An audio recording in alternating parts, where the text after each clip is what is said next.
Welcome to the DB&J Wrestling Podcast. I'm your host, Turnbuckle Jim, and with me are...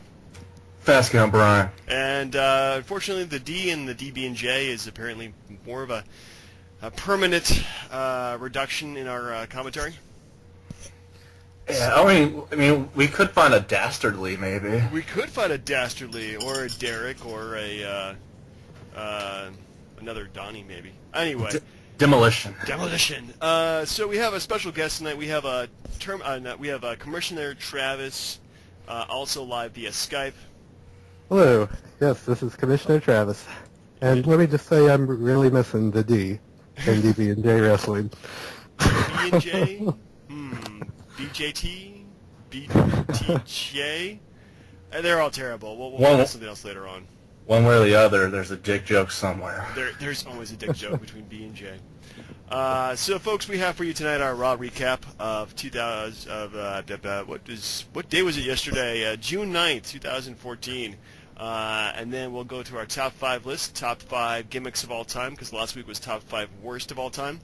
And pretty much that turned into like a top 100 list between the both of us, I think. I mean, you list off every bad one you get, because there's more bad than good. That's just how it works. It really is, unfortunately. Then finally we're going to do our first debate about, what exactly is our debate, Commissioner Travis? It's about John Cena. About John Cena? Yep. Whether or not he's good or bad for the business, is that what we're debating? Basically, the name of it will be Let's Go Cena versus Cena Sucks. Good call. Brian, of course, will be going with Cena Sucks. And I'm playing the devil's advocate of Cena. Let's go. Now, are you doing that because you already know the side I would choose, or because if you already think Cena sucks as well, we could just wrap up shop right away. Well, I could debate either way, but I think I have a pretty strong debate about why Cena does not suck. This is true. All right. We will see. We shall see. All right. So starting off with Raw. Start out with.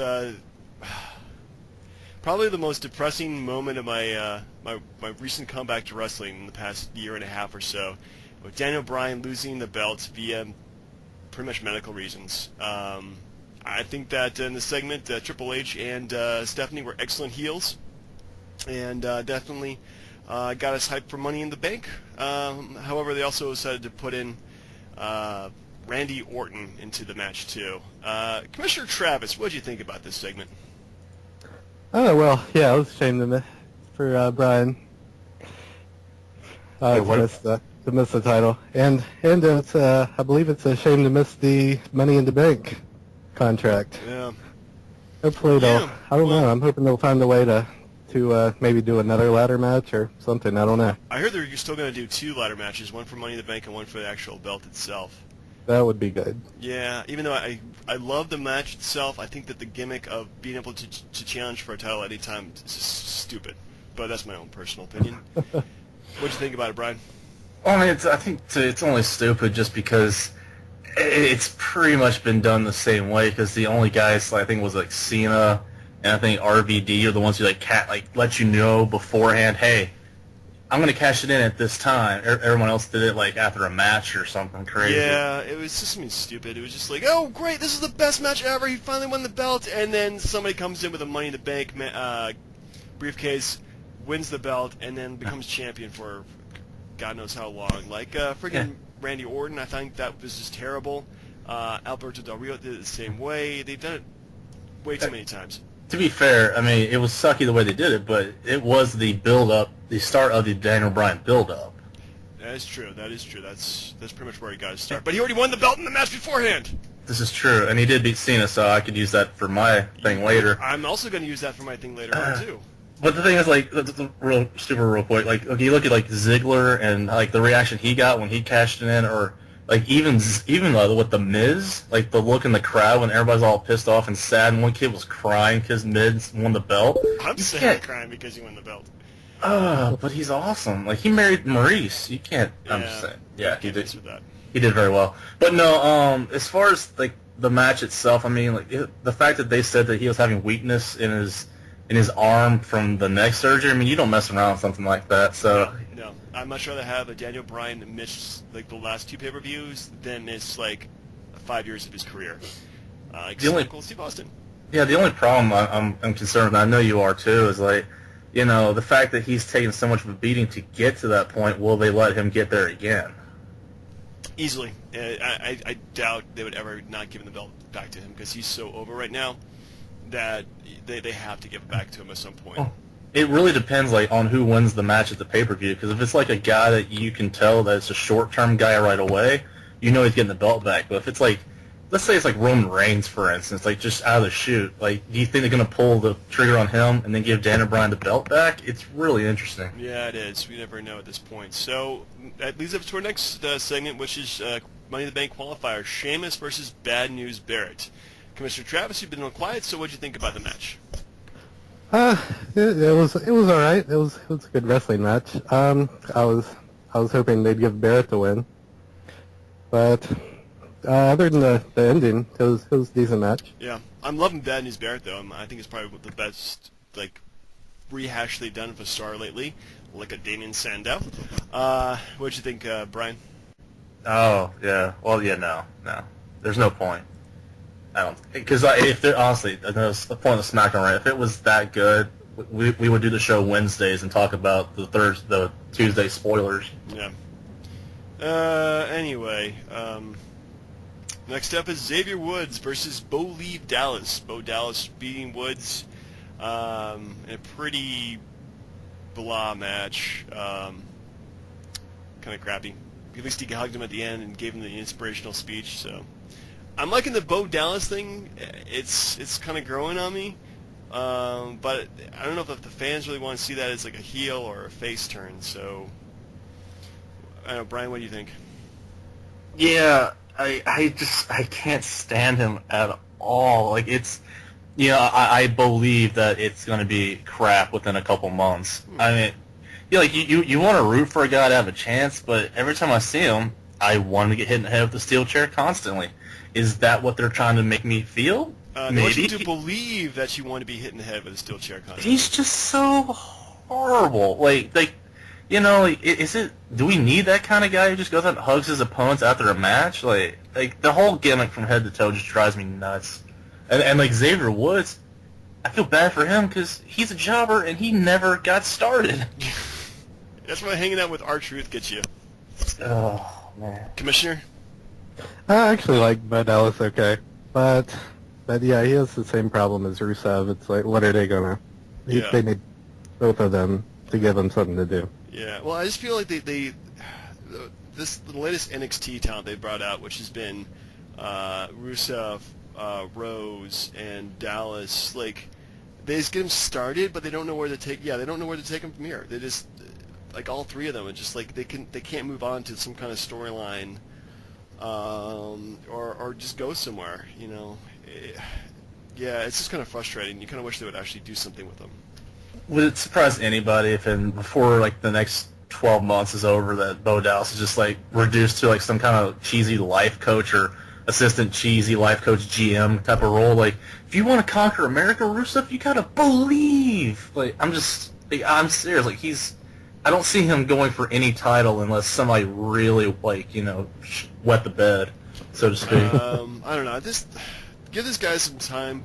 Actually have him do good matches. Give him the good at least commercial break length matches, and I think they'll be doing much better in terms of wanting to keep them around. But yeah, right now the current package, yeah, I could kind of see that. So I have to believe that he doesn't suck, or he eventually will get better. Yes, you do. Just have to. Okay. I will try. Right now, him being a jobber. So next up, we have another Money in the Bank qualifier, and kind of a blah match. It's Rob Van Dam being defeated by Cesaro.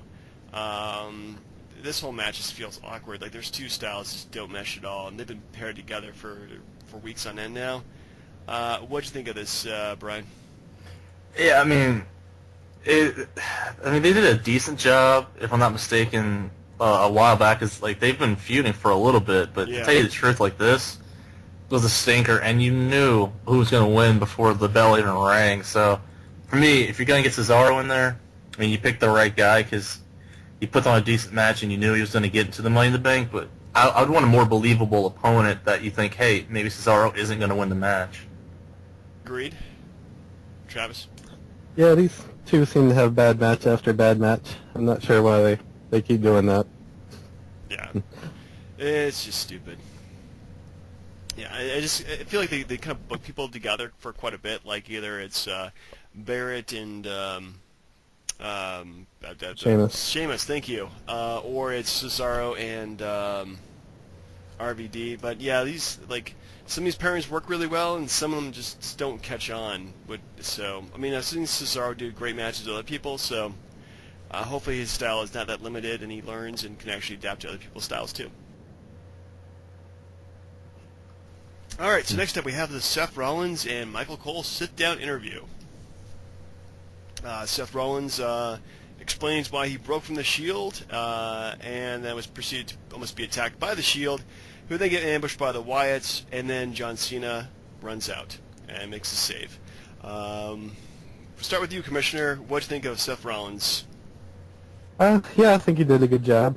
It was nice to finally get an explanation on why he turned on the Shield. And that's about it. Yeah, well, I wish we had a better reason, like Triple H is holding my family hostage, or he promised I could have one night with Stephanie. That would probably yeah, it was just an okay explanation. Yeah, just like didn't want those guys to hold me back or something like that. What'd you think about it, Brian? Maybe he lost a bet, you think? Okay, I had to break up from the Shield, but at least Triple H let me keep my hair. Because, I mean, you figured with that suit, he was going to have to get a haircut to match, to have the whole corporate look. Yeah, you think he would, yeah. I mean, he's got new music and everything, so, I mean, why not just a new look altogether? But... Yeah, I think one of you last week was saying that you hoped he didn't come out in a suit. We were setting that up, actually. Yeah, for the proof they listen to us, by the way. They do, and it's all black suit, just black tie, black shirt, back. I mean, come on, guys. It's kind of, I don't know, Johnny Cash's. The suit doesn't work for Kane. I don't know why they keep thinking everybody they bring in has to wear a suit. Yeah. Speaking of suit, I'm going to file suit against WWE for subjecting me to Paige versus Alicia Fox, with Paige winning. Love you, Paige. And then Alicia Fox just goes psycho and beats up Oksana. It's creepy and weird, and I wish they would do something else with Paige besides put her with Alicia Fox. What do you think, Brian?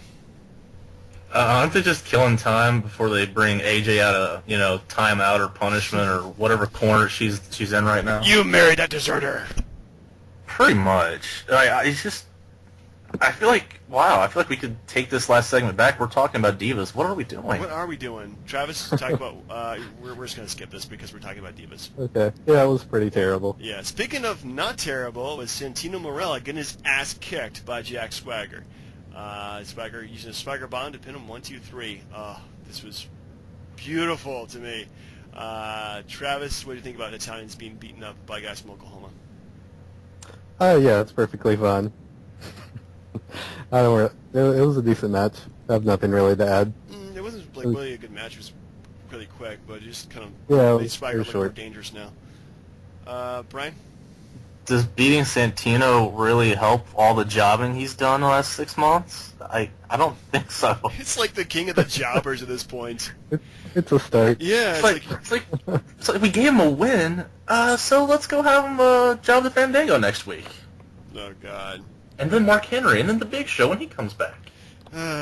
So next up we have our main event: John Cena and the Shield, as of Dean Ambrose and Roman Reigns, versus the Wyatt family. And actually a pretty decent match. I thought it was pretty good. A lot of face and peril with Cena, a lot of face and peril with Ambrose, but overall put everybody over. And of course the Cena and the Shield get the win. Brian, what did you think about the match? I saw a story. I don't know if you read it or knew about it, but they said they made a point to where they didn't want to zoom in on Cena's face because he's got some kind of eye injury, so they didn't want to show that off. So like they said only faraway shots when he's in the ring or something like that. Yeah, that's interesting. I think I kind of noticed that last week, or last night actually. Oh my goodness. But to be fair, I mean, like you kind of knew who the third guy was going to be because it's Cena. He'll he would tag with Moppy if Moppy was going to help him get over. But to tell you the truth, like, I thought the whole thing with the Wyatts was over for him. I guess I was wrong. I guess you were wrong, Commissioner. Yeah, it was a good match. Any insightful commentary besides not that? really. Not really. Oh, well, I did like at the beginning how they didn't tag in Cena for a while. They kind of just wanted to work with the Shield. Yeah. Well, I mean, you got to put Cena in there and become Super Cena, and then blows up the ring. What can you say? Sure. But Were they really avoiding him, or were they just saving him embarrassment from putting on a longer match, per se? I'm sorry, I'm saving it for later. You're saving it for later. You are saving it for later. So anyway, overall, I give Raw C+ at best. It's a lot of great stuff. Like, I think about maybe 4 or 5 of the segments were really good, but the rest of it is just complete crap, and you almost want to question your faith in humanity watching that show. Travis, what'd you think? Yeah, definite C+. I was just wondering where did they get those belts? Did Brian FedEx them back, or? I'm sure they sent somebody to Daniel Bryan's house. They got the belts. It wasn't an altercation or anything like that. They have spares anyway. Yeah, I was about to say, because unless it's got the yes, yes, yes, or whatever that thing is on the side, which is what I like about these new ones, because it's tailored to each individual person. Yeah, that is pretty cool. Yeah, I'm pretty sure he's got it on a trophy case somewhere at home. Yeah. So, what'd you think about the Raw World, Brian? Yeah, I agree with you as far as the rating, like a C+. It's so disappointing with the way the pay-per-view was, and then the Raws coming out of it. You want to be strong going into Money in the Bank, and hopefully now that they have a direction that the title is going, they can start putting more effort into it. Yeah, I wish they would put more people into it and actually get some good storylines going with the undercard. But pretty much just throwing everybody they can into that main event is going to be. They have 3 more spots to go. Is it? Is it 7 or 8 people in the match? I think I saw it was 7 people in the match. Right now it's just Cesaro, Orton, Del Rio and Sheamus. Yeah. Sheamus, yeah. So. Man, okay. Do you think prediction time? Do you think any of the Shield guys are going to make those last 3 spots? No. No, they're going to save them versus they're going to fight each other. I mean, that's just pretty much where you want to go in the next pay-per-view. I was going to say, if they put them in there with Seth Rollins, now, they're wasting it. It's got to build up to at least SummerSlam. Yeah, it's probably going to be Cena or maybe a couple other guys. I really have no idea who else they're going to put in there at this point because it's up in the air. Well, Undertaker, let's bring him back. Or maybe, his client. Actually, no, he wants 1 client to win, not 2 in that match, so... Oh, so no Lesnar, huh? No Lesnar. Lesnar. I didn't like the fact that Paul Heyman did tease the fans with the after WrestleMania party.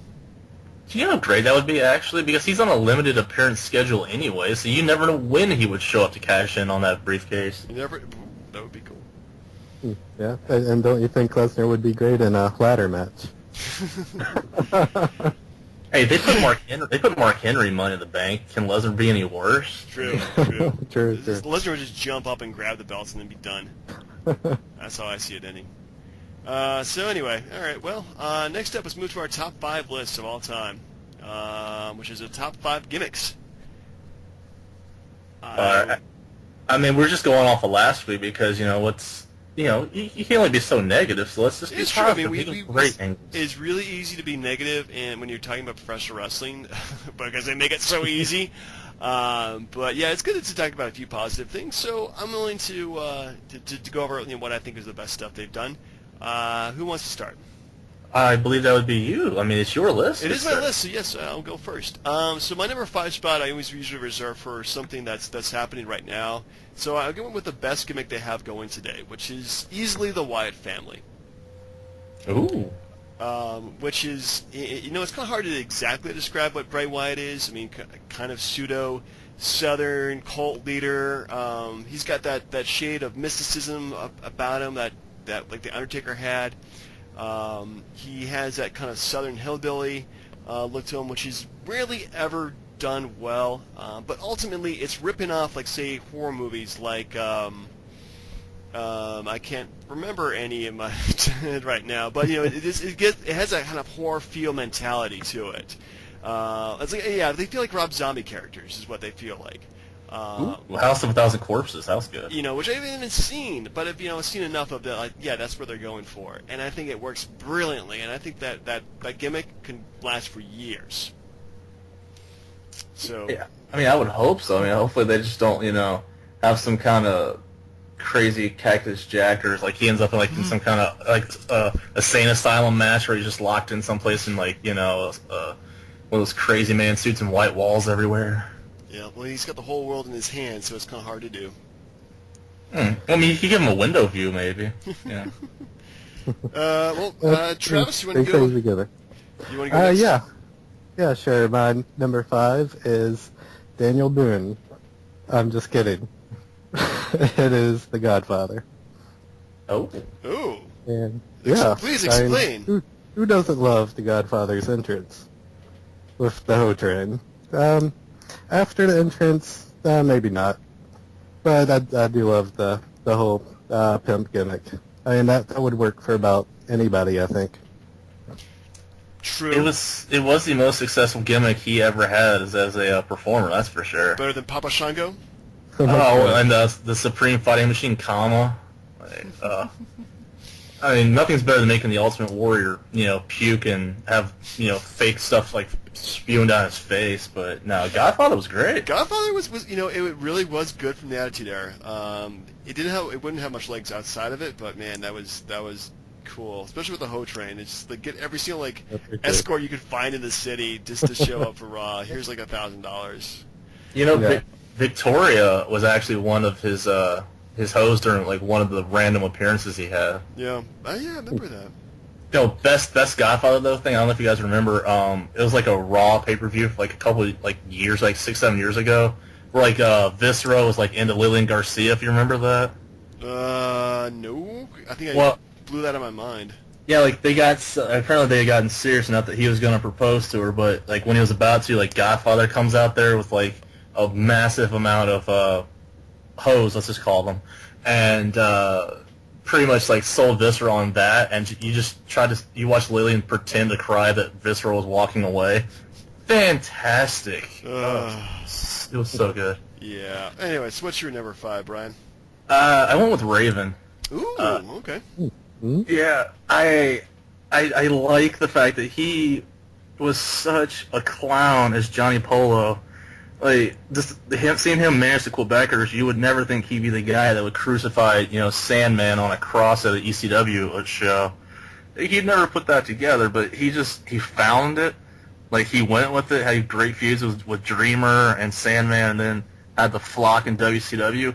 And his WCW time was very underrated with his DDP matches.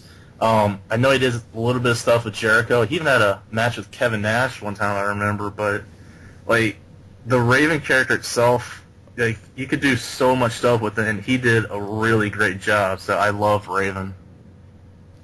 Yeah, I forgot how awesome he was actually. Raven very very prototypical. Wyatt family, actually, because the whole cult leader thing is being super serious and everything. But Wyatt's more of the Joker, and Raven is more of Batman. Wait, would Raven be the Riddler, maybe? No, Raven's got too much angst to be the Riddler. Raven's more of a Red Hood, if I may use a modern reference. All right. I agree. Okay, so my number 4 gimmick of all time is Demolition. And the reason I chose Demolition is because the wrestlers they picked for Demolition were, I would say, subpar, but, if they were doing anything other than this gimmick, they just wouldn't be over.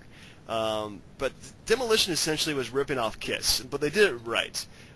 They dressed like freaking Metal Warriors from Mad Max, came to the ring with masks on, had the spiked leather gear and everything. In terms of wrestling ability, they were okay, but they weren't special or great. But it's still the gimmick itself just got them super over. Did you ever think they were ripping off the Road Warriors at all, or? Probably. But it's cool because the gimmick works. Yeah, they had great entrance music, and the only problems I had with them is that you could sub them into the Village People, and they wouldn't blink an eye with the outfits. But hey, cool thing about those guys, I remember they were number 1 and number 2 in the '89 Royal Rumble. I want to say. I believe so. Yeah, you're right. Yeah, you can't get any better than like seeing tag team partners beat the crap out of each other. I'm a fan of that myself. So those guys. The only problem, though, if I may, is the fact that they brought Crush in. Yeah. Well, after they lost the belts, or they won the belts from the Colossal Connection and brought Crush in and started using the Freebird rules to defend them. Yeah, it wasn't that great. Well, I mean, it came out that like I think it was Axe. Like he had some kind of heart problem, so like he couldn't compete anymore. So that's why they brought in Crush to be the third guy. Yeah, I think Axe wasn't like medically cleared or something like that, so that's why they brought in Crush. Yeah, poor guys. But that version of Demolition you talking about is fantastic. Yeah, I like from their it. first debut to about like WrestleMania 6, they were spot on. Mm-hmm. All right, Well, Travis. What you got, Commissioner? Okay. All right, yeah, my number 4 was the Hurricane. And who would Stand back. Yes, What you it's talking Hurricane coming through. What's up with that? Yeah, nobody would really think a superhero gimmick would work. I don't think, but he really pulled it off. With he put the right amount of cheesiness in it, and it was pretty funny. Yeah, I like that. I do miss the Hurricane, but didn't he like get like smoke up with Jeff Hardy or something like that, and now he can't wrestle in WWE? I just feel bad because like he got saddled with what Molly Holly is his superhero sidekick, and then what was it? Rosie was the superhero in training. But I did love Super Stacy though. I thought she was pretty cool. Yeah, but they made her wear a mask. Ooh, that's true. She has a very beautiful face. Anyway, moving on before we get really distracted. Brian, what was your number 4? I went with the Iron Sheik. Because, I've gone back and basically it's for absolutely nothing he did in the ring because most of his stuff was his good stuff was before my time, but like he's the most hilarious, most offensive old racist guy I've ever seen in my life. Like anything he ever does, he just goes off on a tangent and he's never not entertaining. That's true. Like it's like he's so freaking hilarious. And I mean, if it wasn't for him, we wouldn't have Hulkamania. And those pointy boots killed me. And him being Volkov's tag team partner, so you got an Iran guy and the Russian guy back in the 80s. That's some pretty serious heat right there. But like as far as interviews, you don't get better than the Iron Sheik. Yeah. Good stuff. All right, well, my number 3. Actually, I'm kind of like doing like a blanket number 3 here, but I got to go with Stone Cold Steve Austin. Only because Stone Cold Steve Austin was, Steve Austin is as a real person, but it's kind of ramped up about 10 times. And that pretty much anybody who has this kind of gimmick like is really good at it. Like Ric Flair, The Rock, Mick Foley, any of those guys, like pretty much like when they act like themselves as opposed to like portraying characters, like just do such a better job out of it. But Stone Cold Steve Austin, I think it was a great gimmick because he wasn't trying to be a hero. He was just out for number 1, and he was just going to kick your ass. And I think just that gimmick itself alone is just amazing.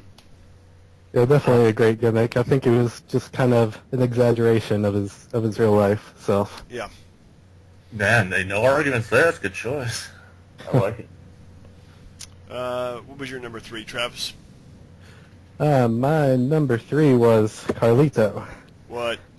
Yeah, Carlito. He just wanted people to be cool. Yeah, or he'll spit apple in your face. Yeah. That's like And cool. he was from the Caribbean, and he had a big fro. I liked it. Say what you want about Daniel Bryan shirts, but Travis does still own a Carlito shirt. I did buy one, yes. Wow. Okay. Yeah. Well, that's Is that too much? Is that like too much information, really? way too much information for me. Moving on to you, Brian. What was your number 3? I went with the NWO. You had established guys that were in there, but the stuff at the beginning, if you just focus on those three guys, like them coming together like that, changed everything. And even when it started to deteriorate and it just got out of hand, like anytime the NWO was on, I never flipped the channel back to Raw. So like it had my interest no matter what they were doing. True. So just looking back now, I kind of feel bad because they made WCW look like a bunch of chumps. But They did. They really ruined a lot of careers. and even when you thought it was going to end, it didn't end. They brought Jeff Jarrett in and Bret Hart for 2 days. But the NWO itself, I really liked it. It could have been handled better, but that in itself, I thought was a great gimmick to me. Right. Okay then. I'm going to go with my number 2, which is the All-American, everybody's favorite hero, Hulk Hogan. He was just, pretty much I'm talking about the early 80s Hulk Hogan, not the washed up, still around 90s Hulk Hogan or Hollywood Hogan, but yeah, he was the ultimate hero for everybody. So you can't go wrong with that gimmick at all.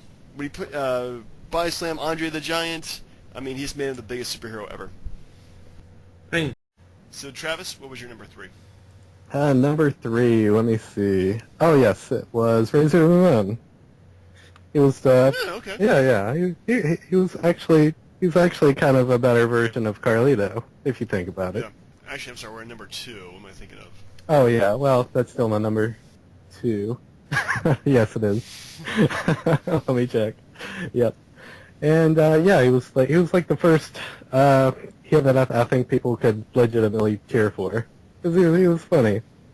He was funny. He was kind of cool. You could argue that. He was cool. He was definitely cool. Yeah. Do you like his Blade and Scarface ripoff though? Oh yeah. I like that. Actually, that accent fooled me. What are you doing, Mang? As Chico. bad as it was, I thought maybe he was Cuban. Yeah. You were so innocent back in 1992. Weren't you? I was 12. True. So what happened to the next guy? Don't worry about the next guy. I liked Razor. Very good choice. Wait, Jim, what was your number 2? Did you already say it? I already said my number 2. We kind of took a pause there. I completely forgot. LeBron James consumed my mind. It's terrible. By the way, I hope they lose tonight. Anyways, all right. So number 2. Let's see. I guess maybe not to shock anybody. I'm not going to go with the obvious pick. I'm going with $1 Million Man Ted DiBiase. Oh, yeah. I almost put him on my list. Yeah. Well, you would have been a great choice. DiBiase, the fact, the outrage that happened when Andre beat Hogan for the belt, the controversy, and then he sold the belt to DiBiase, and even for one day, they said DiBiase was WWF champion. The amount of heat he got was fantastic, but not just that. He would always put on a good match, whether it was with Savage, or Hogan, or Jake Roberts, or even he had to wrestle Bruce the Barber Beefcake at WrestleMania 5. How ridiculous is that? That's a waste of talent right there. Brutus? Yeah, well, no, DiBiase having to fight Brutus completely. Brutus is a waste of talent. But, and even later on, he got a bit of an extra lease because he got IRS, which, that's actually a pretty decent gimmick. But, the fact that they put them together and they're pretty good tag team champs, you can't go wrong. I thought DiBiase was a fantastic bad guy. Agreed. Definitely probably the best ever, actually. Number 1. All right, so for my number 1 gimmick of all time, I think this is pretty obvious, but when it came down to it, I couldn't choose anybody else but this person. This gimmick was first introduced in the early 90s and is still ongoing today. My number 1 is The Undertaker. Dun dun dun. Supernatural force of darkness who fights for good sometimes, fights for evil other times. He's gone through a ton of changes, but it's still remained the same gimmick. Even when he's been a biker, he's still been referred to as The Undertaker. He's got a great shtick. He no-sells offense for a while, gets knocked down, comes back up, does a couple of good moves on him, and really it's been The Undertaker has been riding this gimmick for years and years and years, and has made him probably one of the most successful wrestlers of all time, just based on this gimmick alone. So yeah, I really can't say there's any other gimmicks that have been this good. Yeah, if you're going to make a list, let's say top 5 list of guys who supposedly killed their parents and burned their brother in a basement accident, Undertaker is my number 1 as well. But yeah, no, the fact that, he's originally some undead zombie, and the fact that he's made it this long, that's really a testament to him and how he's evolved as a character. Oh, quite so.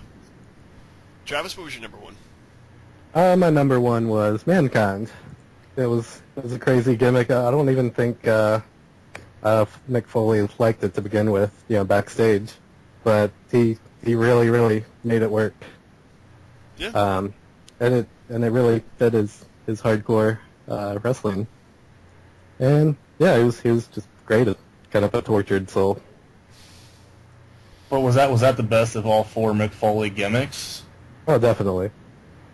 You think so? Yeah, well, what do you think was the best? It beats Dude Love. Yeah, Dude Love was pretty crappy, and Cactus Jack was kind of boring. I think just Mick Foley, as himself, is probably the best of all of them, because he's just such an entertaining guy. Yeah. I like it. That's a really good choice. Very much. And that's why I really feel like I shouldn't go next, because my pick is going to stink out the joint. Is it Ernest Cat Miller? Hey, I had thought about it, but for the sake of it, I'm going to go a slight bit higher, and that's Edge. Okay. Just for the simple fact that his beginning stuff was stale as what JR expression, Dale cornbread maybe, I don't know, but when he caught on fire with as soon as he cashed in on Cena and became the rated R superstar, that shot him up into legitimate, hey, he's a heavyweight champ, we'll take this guy seriously. And his gimmick from that point on, being that sleazeball who had a really hot Lita at the time, I feel bad for the Vicky Guerrero stuff, but I think that's just punishment for the Lita thing. But just the whole. I guess if you can go through his entire career, he's always had good partners, really good entrance music. The only knock that Edge has ever had besides his injury issues was he had cheesy finishing names like the Execution and the Educator, but overall, you can't. I have never had an issue with Edge at all. From one point from the Brood all the way to the end. Interesting. All right. Well, that's our top 5 list of this week. Brian, what are we gonna do next week? Ooh. I was gonna think. Give me a second to think on that, because I had an idea and it just completely escaped me. Yeah, that's usual, Brian. Yeah. We'll talk about it later. Yeah, it was a fast thought, just like a fast count. I apologize. All right. Well, should we begin the great debate about John Cena? Sure. Well, I'll be your moderator for the evening, and this is about John Cena. Let's go Cena versus Cena sucks. So, whenever Cena's in the ring, we usually hear a chant of "Let's go Cena," and then Cena sucks. About half and half, it seems like lately. So, you're being generous. Sorry. Yeah. So Jim, you'll be representing Let's Go Cena, Let's go Cena. And Brian, you'll be representing Cena sucks. So I feel like I'm crushing all the kids' spirits in the world who are listening right now. I feel like I'm fighting for all the kids and their hero right now. Well, try to get the audience on your side to join your half of the chant, because I'm going to have any listeners email us at dbjpodcast@gmail.com and decide the winner. Okay, you'll get maybe 1 vote, and that's going to be from Brian's... that's fine. I won! That's the first plug I think we've actually had on the show, and it takes the commissioner where there was to an do it. email address, dbjpodcast@gmail.com. I made it. Oh, well, we should definitely put that on the YouTube page then. Anyway, sure. What's the first question, Commissioner? Okay, well, I just wanted to... First, I want to see if you just have any opening statements. So, Let's go. Brian, you want to... Oh, okay, I'm sorry. Yeah, Brian, Oh, you okay. go first. I'm going to be okay. sporty and let you go first. Cena sucks. So let's move on. No, I'm just kidding. You know, it's probably going to come out in this thing completely. Just the real reason why I've never actually liked this guy. See, somebody's going off right now. Sorry, that was me. But to tell you the truth, I've just never been a fan of his from the beginning, and even till now for the refusal to turn bad. So Cena sucks. There we go. Cena has been the most dominant wrestler in WWE history in the last 9 years, and that's easy to be, very easily said. He's won more titles during that time. He's had the probably main evented more than anybody else. I'm not even using statistics. I mean, that's just pretty much given fact. I mean, because the man is that good in the ring and that good in the mic, it always gets a crowd response. Whether it's negative or positive, he always gives 110% to every single thing he does. And sure, the criticisms about him, about booking, are, I mean, I could see why they're coming from, but ultimately are not legitimate because the man does put people over and does get back to the company. Okay, very good start. So let's start with Ryan. First question: what is John Cena's gimmick, and does it work? Oh, the answer to the second part, no. Okay, well, Does he even have one?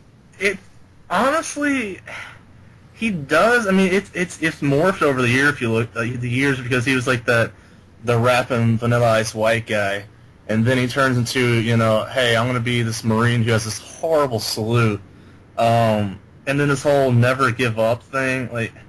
I don't know.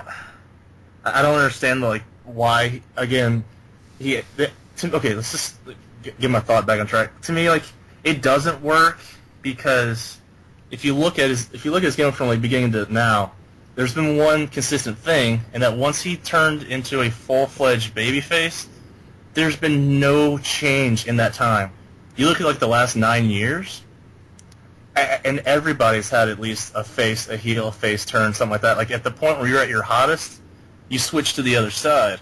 And for whatever reason, whether it's his decision or a backstage decision, they haven't pulled the trigger. And at this point, you just get tired of seeing him because he's going to be doing the same things, same shtick, the same moves, and the same results. Unless something changes with Cena, he's just unwatchable to me. Okay, very good. Then Jim, do you think Cena's gimmick? What part do you think really gets the crowd behind him? Well, I think the crane that really gets behind him is that he is, like Hulk Hogan, his gimmick is that he is the ultimate babyface hero to the kids, and always stands up for what's right. Which, I can see that being not appreciated by the entire audience because a lot of people are adults and they're very cynical and they don't see the positivity given off by John Cena.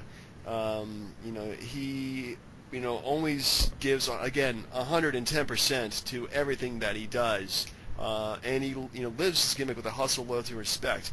And it's getting a reaction whether it's negative or positive, and even so, he even says, "I love hearing the fans, even if they boo me or cheer me.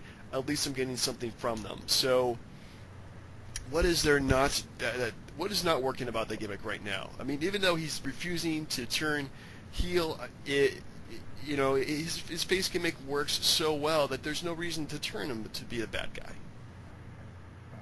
Okay, good points. Good points. Any rebuttal time there? Oh, sure. That's some rebuttal time. My only thing is at some point you have to at least want to try or to venture out that way. I mean, okay, with Hogan, yeah, he was cheered throughout his entire first WWF run, but at that point even Vince knew when to pull the plug on it, and that's when Hogan left and went to WCW and did the same shtick for 2 or 3 years, and he started getting booed out of the joint there, and then he did the NWO thing, which saved his career, honestly. But is it a testament to him to hey, I'm getting booed this much, but I still like the fact that they're giving me a reaction. How about instead of just recognizing that they're booing, they do something about it? Because anybody else that they've ever had that got that kind of bad reaction, that you would have either never seen the guy again or they would have repackaged him in some sort of way. But they kept shoving the same shtick down people's throats over and over again, and it's just maybe a lack of either they don't realize or they just don't care that they're not changing with the times, because Cena hasn't evolved in the last 9 years, but the kids who cheered him when he started have grown up and they see the same thing, and it's getting old. Cena has the highest merchandising sales in the company. That's my statement. Those damn okay, gentlemen. Let's get meddling on to the next kids. question. It's what's best for business. No. Let's get on to the next question. Okay. All right, Jim. This might be a tough one. Can you possibly defend Cena's ring work? He only has like 5 moves. Yeah. So what? So did Hulk Hogan. So did Bret Hart. So did Kevin Nash. So did Razor Ramon. Everybody's got their go-to moves. Granted, some people have more moves than other people, but damn it. All right, let's look at a fact here. John Cena, in the past year, has he not given you great matches with other wrestlers? Let's look back here. Okay, so he's gotten the match with Bray Wyatt from this last pay-per-view, which was awesome. The cage match, okay, I'll give it to you that. That was badly booked. WrestleMania was great. Okay, the one with Randy Orton, the fans just hated that at the Royal Rumble. I mean, granted, that's the fans were pretty much turning on the company at that point. But look at his match with Daniel Bryan at SummerSlam was amazing. His match with Cesaro that previous summer was good. The man's ring work is good, if not better than I would say almost anybody else's in the company, because he's that good of a worker. He knows how to work a match. He knows timing. He knows psychology. He knows how to get reactions from fans. So how could you not say he's if not the best wrestler in that entire company? Oh, you mean like in a technical sense or just overall? I mean, like because I don't know that if you gave if you like a fantasy all the time thing, if you put him. Okay, let's do it this way. Any matches that he's ever had that have been good, I've never seen it to where he was the one that had to carry the match. I mean, you talk about like Daniel Bryan, that's because Daniel Bryan's a damn good wrestler. Same thing with Cesaro, same thing with Bray Wyatt, same thing with Edge, same thing with CM Punk. Even Orton was on his game those 5-6 years ago when they had their matches, like Triple H, JBL. To me. And the proof is in the pudding. Look at the people that he was in the ring with that were not good. Did anybody say, "Oh, John Cena did a great job with the Great Khali"? No, they're like, that match sucked out loud. Umaga, those matches were pretty unwatchable. There were a lot of Cena matches that were if the person in the ring is not good, if not at his level or not 2 or 3 steps above his talent level, you aren't going to get that good of a match because he can't. I don't think he can carry Punk and Edge could. Sorry, we lost you there on Skype. Dang it! Where was I? Okay. Punk and Edge or something like that. Yeah, sorry. No, just to be short, just to wrap it all up. Unless the guy was at the same level or a step or 2 higher, I don't think Cena could have a good match because I don't think. With his in-ring ability, he could carry somebody that was at his level, a level below or even 2 levels below, like a Edge or a Punk or a Bret Hart or all the really good technical wrestlers. He just didn't have that ability without somebody in the ring to carry him and show him what a good match was. Okay. Jim, did you have a rebuttal? I think I said everything I wanted to in the first part. Okay. All right, so Brian, can you deny that Cena is great on the mic and promos and etc.? I mean, I could deny anything if you tell me to.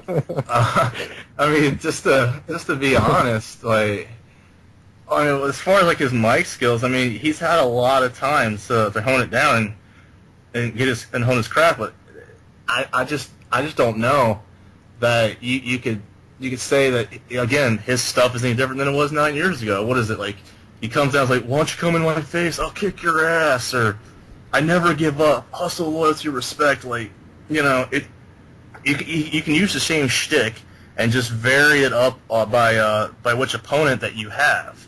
I mean, I've never seen a Cena interview that was outside the box, that was different than than the norm. Like, you're not going to get a Bray Wyatt interview out of Cena.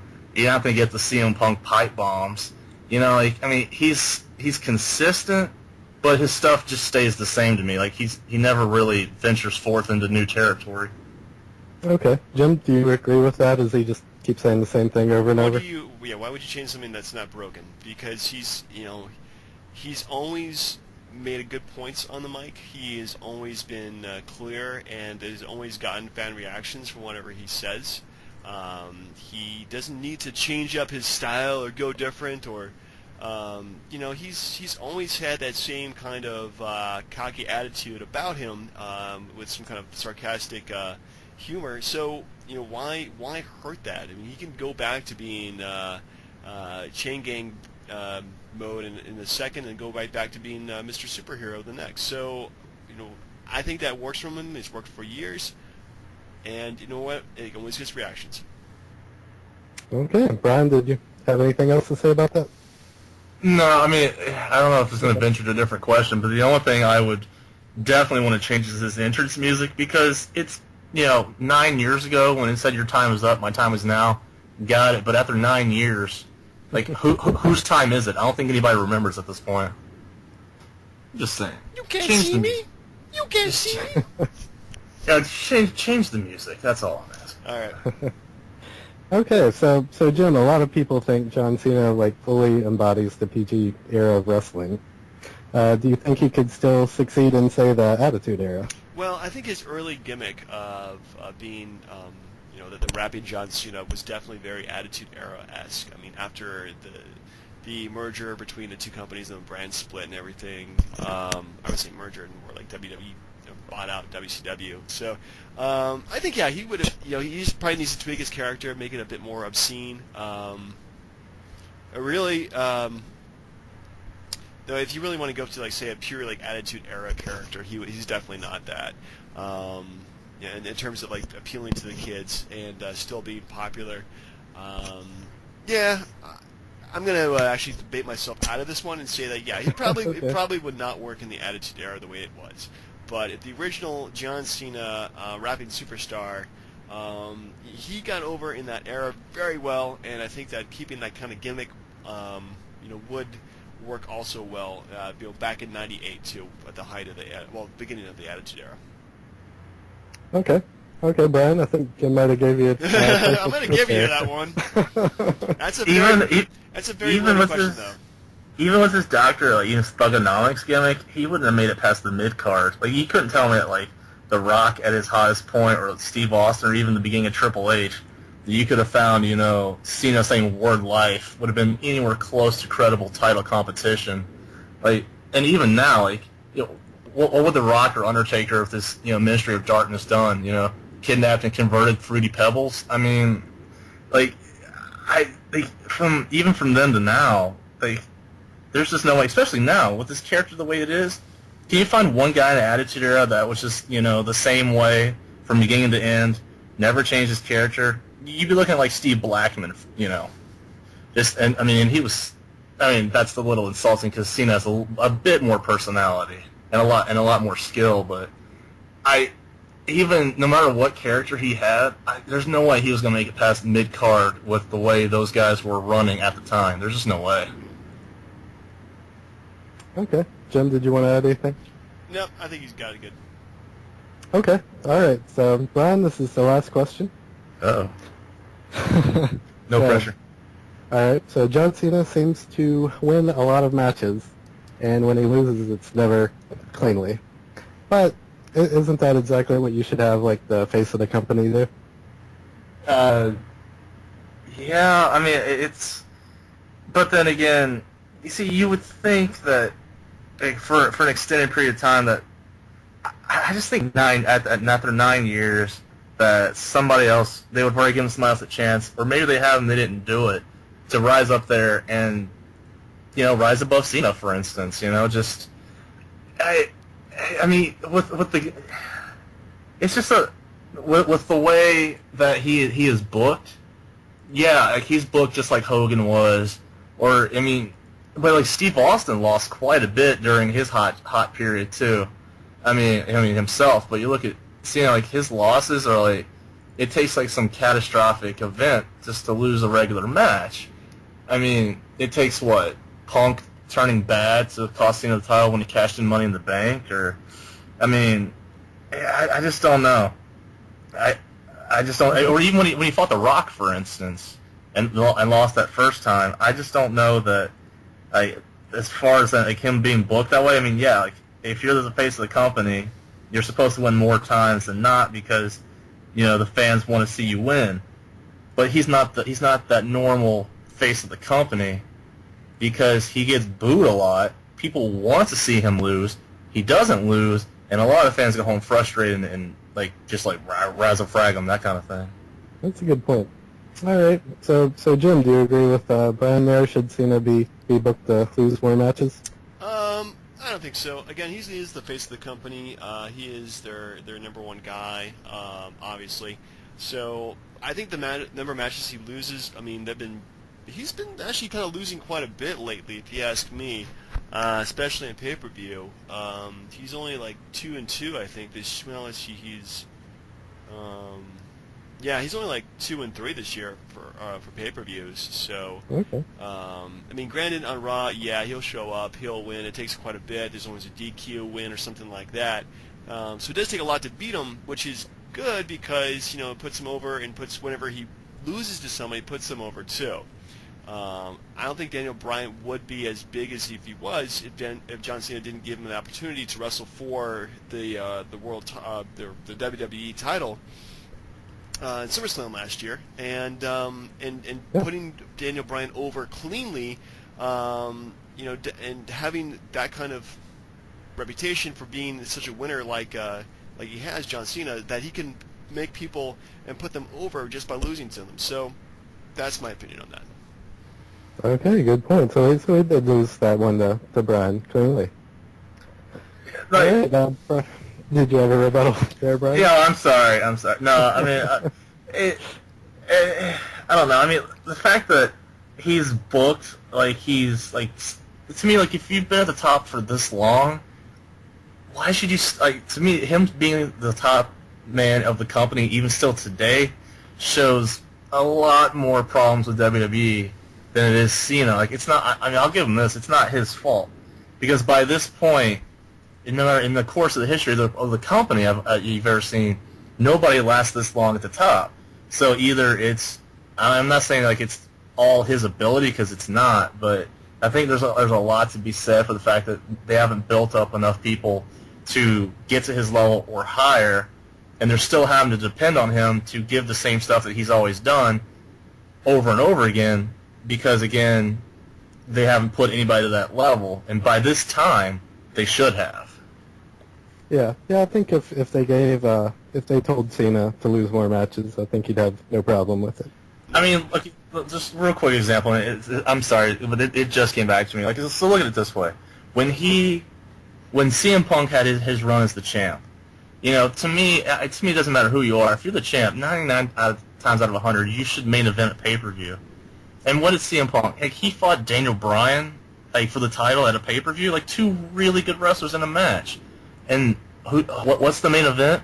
John Cena versus John Laurinaitis with Big Show in his corner. I mean, is that really what the company thinks the fans want to see as the last match of the night?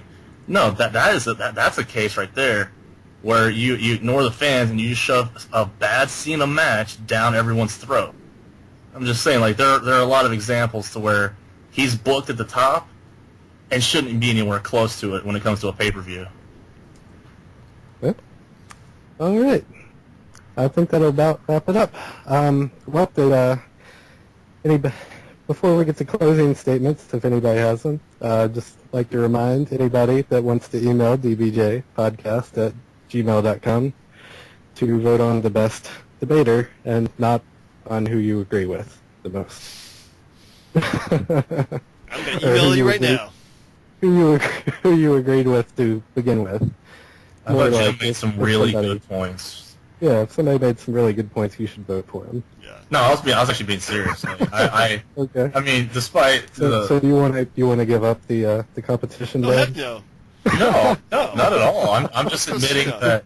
I'm just checking because you're kind of giving No, being, it's like Triple it's not like F it's not like I was debating Moppy or again 2 Moppy references by God, or like it's not like I was trying to talk to like the Oriental Express or something here. Like, Okay.